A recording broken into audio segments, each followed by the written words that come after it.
Hey, what's going on, everyone? It's Andrew McDonald from Possess Your Success, and today I'm joined by Paloma Lev. How you doing, Paloma?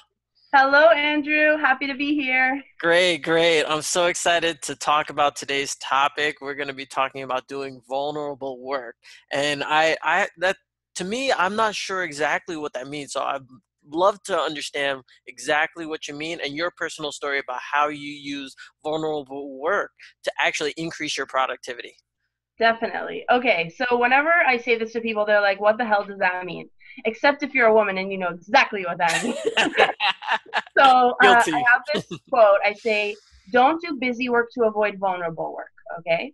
So we can categorize the types of tasks that we do every day into the things that are easy. They don't really put ourselves out there. We don't really have to take any risk. And we can sort of do them on autopilot, right? So for myself, something like busy work might be just like, engaging with people in my group. That can still be really useful, but it's not the thing that is really intense and putting myself out there, right? Hmm. And then you can contrast that with the vulnerable work. So things that you really feel that almost feel painful to do. So something like pitching to a prospect or reaching out to someone and building a collaboration, whatever your vulnerable work is, right? Hmm. For myself, now reaching out to other people has become a natural, intuitive thing. But whatever the really hard, painful thing is probably the most important for your forward motion, right? Right. And so the thing that you've been putting on your to-do list and then transferring from day to day to day and say, I'll do that tomorrow is probably the vulnerable work. And this takes a lot of introspection. It takes looking within and it takes self-awareness, right? So for myself, I mean, these are painful conversations you have to have with yourself or with a loving, supportive coach, right? Hmm. So I know for myself, organization is tough. I'm a person who is bursting with ideas, and that's what my clients pay me for. But on the other hand, the flip side of that is that organizing my crazy, chaotic brain can be intense for me. So that's one thing. Um, Anytime you're really putting yourself out there, like people are afraid to be seen, right? So to do any kind of PR, any kind of media, any kind of interview, any kind of improvisational speaking on the spot, that can feel like the vulnerable work. And yet that's what really moves the dial. Hmm. So you had asked Andrew to tell a story of doing the vulnerable work, right? Hmm. Yeah. I'd Okay. love to know. You were like, what have I done? Okay. So when I say to people, they say like you're pretty young and you're working for yourself, and I have been working for myself since I was 20. The Mhm. cool thing is a lot of the time I've been working with people who are double my age. And how is it that I was able to guide and coach people double my age? Well, the answer is I've been doing the vulnerable work since I was 13. I was writing poetry, was my version of introspection when I was 13. And then later on when I was in university, I was always daring myself to do difficult things. So I did a debate tournament, which for me at that point felt scary. I participated in a poetry slam in Toronto in front of a big group of strangers, right? One of my favorite examples of vulnerable work was I was in a life drawing and art class in my undergrad, and the two girls who ran the workshop, the drawing workshop, said to me, Paloma, will you pose nude for us for one of the Ooh. classes? And at Mhm. first I was like, hell no. I was like, no. And then I thought, listen, I'm only gonna get like older and wrinklier. Like, why the hell not, right? And when Mhm. you're presented with these kinds of challenges for your growth, to Mhm. have the to have the guts and the chutzpah to say yes to yourself. So I did Mhm. it, and it Wow. it was terrifying. Honestly, I remember the girls were like adjusting the lights ahead of time, and they're like brighter or darker. I'm like darker, darker. I was like, can we just do it Wow. in pitch black? But I did it Mhm. and it was great. And I'm really glad that I did, right? Mhm. And so the more you do things that feel uncomfortable, the more, was it Eleanor Roosevelt who said you must do what the things you think you cannot do, right? Mhm. Do something scary every day. Mhm. The first time I made a big pitch to a client, right? This dude who was a middle manager at a well-known Canadian company, he had been a client of mine for a while, and he was asking me a lot of questions to do with negotiation. And I said to him, I have this little side project I haven't told anyone about, Mhm. but you would be a perfect student for it. All the questions you're asking align with this. So if you're game for this, if you're all in, I'm all in. Mhm. Our first lesson can be negotiating the price of this course. Are you in? And he said, yeah, let's do it. And I said, okay, it's between 650, 750 bucks for a couple hours of my time. And he said yes. And that was the first time I had sold that program.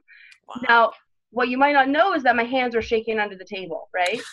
And that's okay. That's okay. The thing is, like, for anybody who's watching out there who sees people who are doing things that look scary and brave, and I could never do that, Mhm. those people also felt like I could never do that. And they're also scared while they're doing it. But that's the thing. Take massive, imperfect action in the right direction. And if you move clumsily towards success, great. Just move Mhm. clumsily because you will course correct.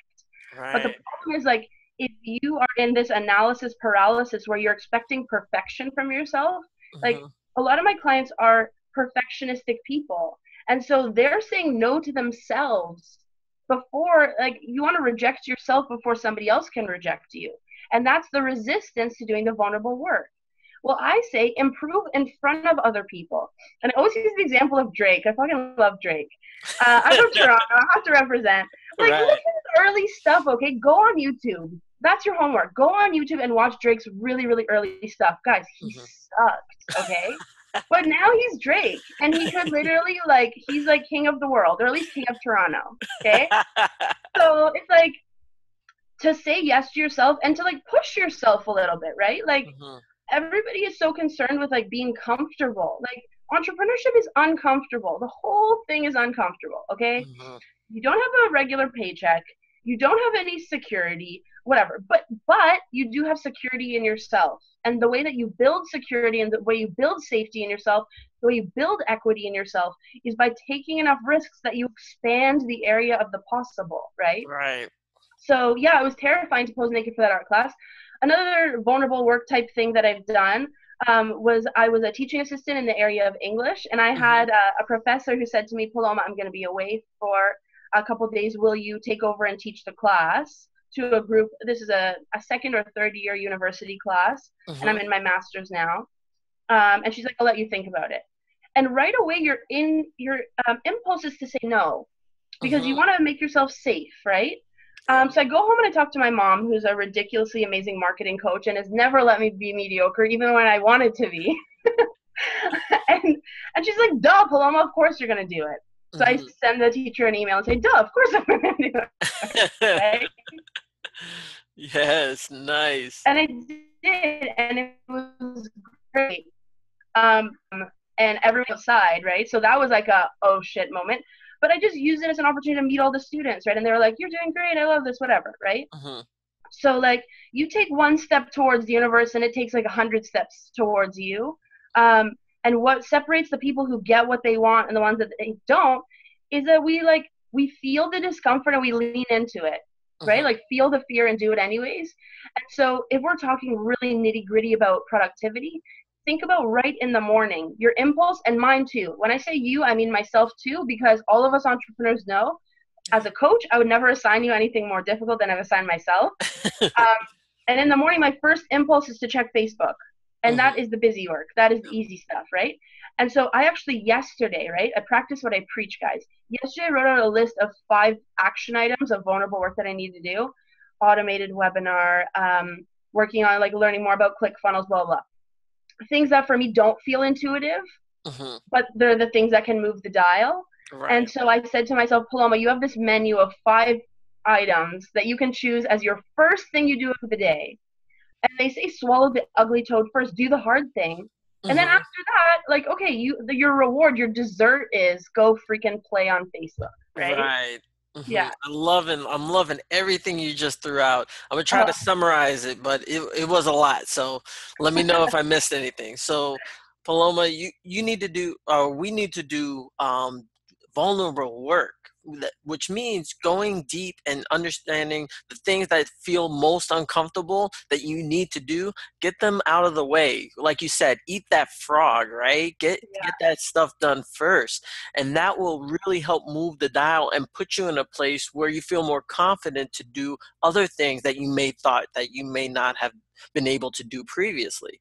a You know, hundred just percent. like you said, posing naked, even posing naked for something like you just said, that is an insanely fearful experience. And you may think, what does that have to do with my productivity? What Right. does that have to do with moving the needle forward?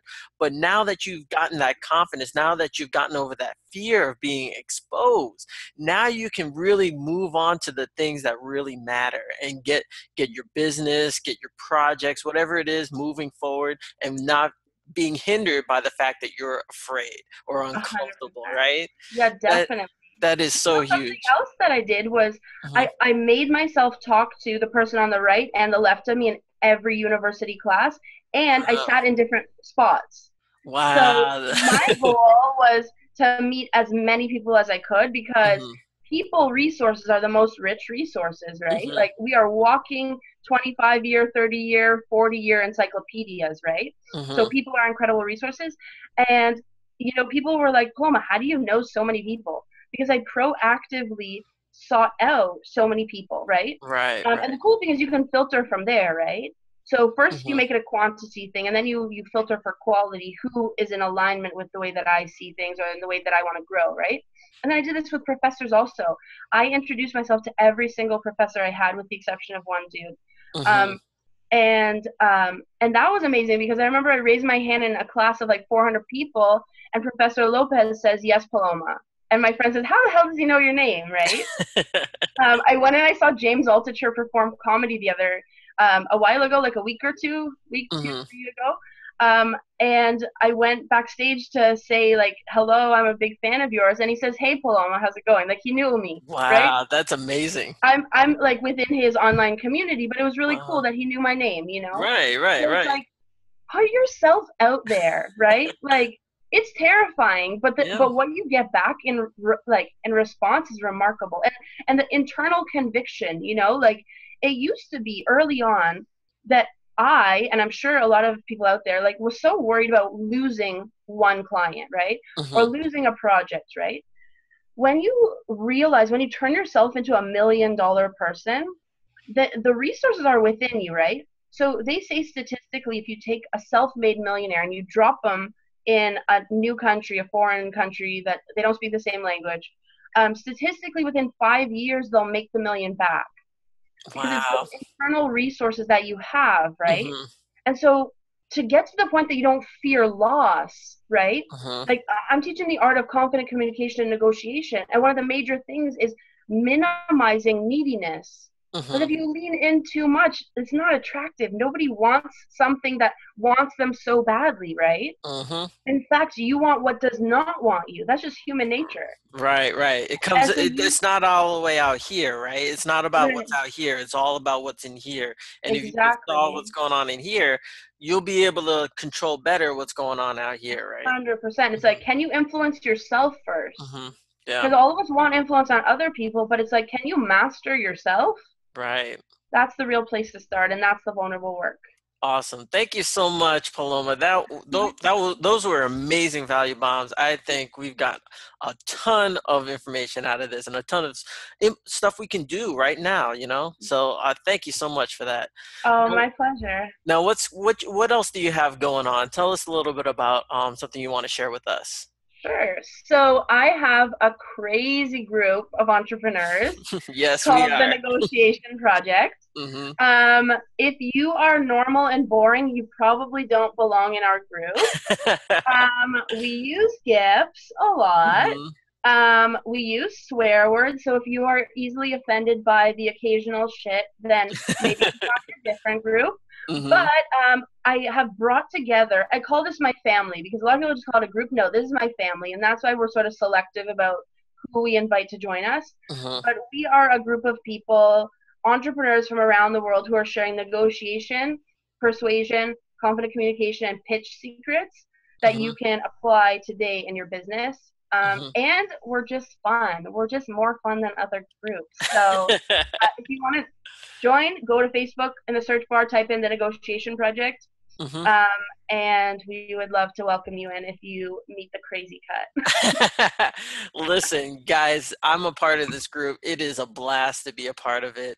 And even if you're not an entrepreneur, I think Totally. you'd still be able to benefit from negotiation tactics. We negotiate every single day, whether we like it or not. We negotiate with the work that we do. We negotiate with our bosses. We negotiate with our families. I mean, there's so much negotiation. There's so many opportunities to increase your confidence that you would definitely benefit from this. So Jeff, And he's definitely check got a this out. 3 month baby that he's gonna soon have to be negotiating with. Like, Right, you know? or so. Exactly, exactly. So I'll definitely make sure to take that link and put it in the resource guide that I'm providing everyone. So, but thank you so much, Paloma, for your time. This has been an amazing experience, and all the best to your success. Thank you so much, Andrew. Appreciate it. All right, guys, have a good one.